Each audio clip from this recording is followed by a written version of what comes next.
Welcome, guys, to this interview. We're interviewing the music maker for Metal Gear Solid, and Rika Muranaka. we're gonna ask her a couple questions. Just to interview her. So, question number one: how did you come up with the main theme for Metal Gear Solid 3? Well, I didn't really write the Metal Gear Solid theme song. I wrote the opening theme song for the Metal Gear Solid 1. 2 is the ending theme song. 3, I did the insert, Don't Be Afraid. Fourth one, everybody knows the Shadow Moses section. They used the first one.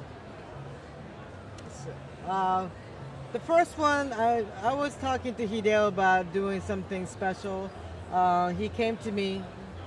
First of all, Hideo Kojima is a very difficult person to work with. He's really vague about it because he really doesn't know what he wants until I keep talking to him about, how about this, how about that. So he called me and he's like, can you write something other than English, French, Spanish, German, let's see, Portuguese, Spanish. So he told me, I don't want to recognize the language. So he's like, can you write something that I don't know, what the person's singing? So I said, okay, I could come up with something. How about Gaelic? And he looked at me, Gaelic? What the hell is Gaelic? That's traditional Irish language. So I said to him, maybe we could do Gregory Chan from 14th century, and we could combine that with the Gaelic, the traditional music. So I came up with the original song, and that was the best is yet to come. And I went to Ireland by myself, and I recorded everything. I came back, and he loved the music. So that's what happens.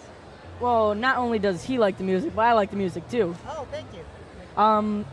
So if you weren't picked for this job to write the music, what would you have done? Well, I'm an artist, so at that time I already had the record deal. I was performing on the TV in Japan and writing jingles. And I was performing. I was a jazz musician, so I was performing, and I got into perform with the other different types of musicians. So I was actually, before T-Pain got blew up in here, I was actually playing with the 11 musician dance, like hip-hop was really gotten to be really big. So we were doing a top 10 show in Yokohama in Japan. Well, and the T-Pain happened to be in Japan, so I didn't know until I watched the video recently. Oh, that was like a T-Pain. I was playing with the T-Pain. It was kind of interesting. Yeah.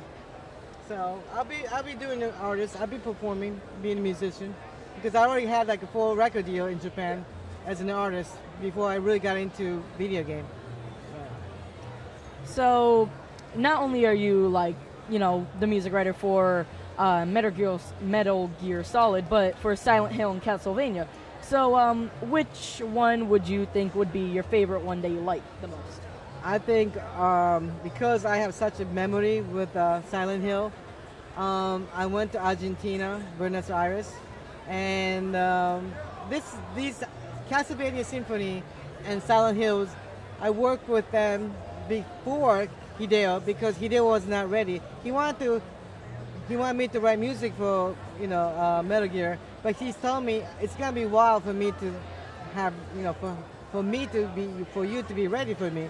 So he's like, why don't you work with my friend Akira Yamaoka and with the Silent Hill and Castlevania? So that's what happened. So I wrote 2 songs before I worked with Hideo. So that's why I had the 2 songs before Hideo. Hold on.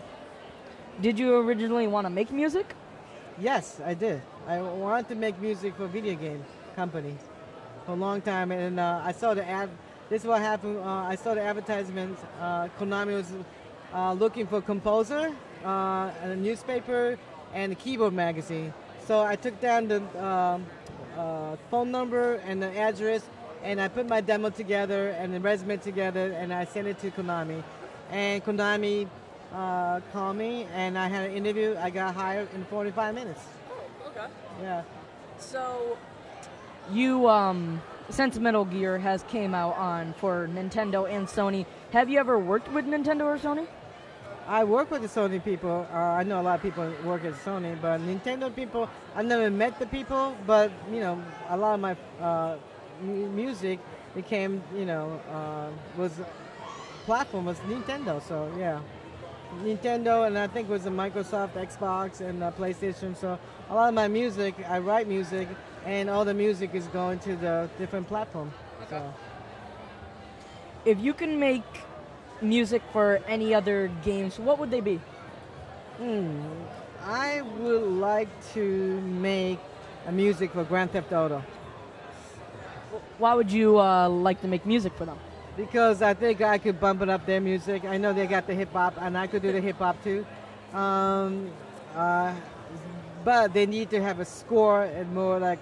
I think I could bring in different elements to music, and I could freak a lot of fans that way. Yeah. And different types of music, and then that way not just a hip hop and a soundtrack.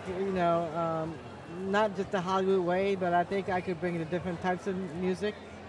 And that's kind of because the Grand Theft Auto is such a popular game, and I could influence a lot of kids. Yeah. So that's what I want to do. Do you sing? No, I don't sing. But a lot of people think I sing, but I don't. I could sing enough to get by and tell the singer what to do. And I'm really, really hard on the singers. So I sing, and they're like, please don't sing. Yeah. Well, do you rap? I don't know what rap is, but I do know a lot of rappers, musicians. Yeah. I don't rap, but I know what I want from the rapper. So I do tell the rapper what to rap about. I write it down. This is what I want to rap about, and because the rap is about the rhythm, so I always kind of correct them with the different rhythm. That's what I do. I record a lot of rappers in my studio, so yeah. Okay, this is going to be the last question of this interview. Okay. So, not only are you an artist, and not only can you make music for games, but what would be your other dream job or dream thing to do besides that? Okay, I am making a TV reality show called Hollywood Dreams, and I'm making a video game app, online game, and a mobile app. And I'm going to do the music, of course, and I'm going to break the artist from that. So I'm doing like a 360 deal, like a game, music, and a game, and a TV show, TV and film. So that's about my dream. Or actually, I'm making it right now, so I don't know what the dream is. Yeah. So that's all for today in this interview. If you guys want to see me on other stuff like social media, you can find me on Facebook, Twitter, Instagram, Snapchat on a link in the description below. And where can these wonderful fans find you? They can find me on the Twitter, Rika Muranaka, at Unjazz Music. That spells UNJAZZ Music. And I'm on the YouTube, R&D Entertainment, R as Roger, N as in Nancy, D as in David, Entertainment. I have my channel. I'm actually the one it's shooting the camera, and I have a drift team, drift driver from Japan, original drift driver, original drift king, the Tsuchiya King, which is the guy actually taught the Fast and Furious. We have his team. We have a #1 champions, lady champions, drift team. So it's an interesting channel, but I just don't have the time to edit. So I only have 3 videos right now, but I'm gonna stop editing again. I have 10 terabytes, so anybody wants to help me with editing, please help me. Okay, well, that's all for today. I'm your host, Aiden Keyes, and bye-bye.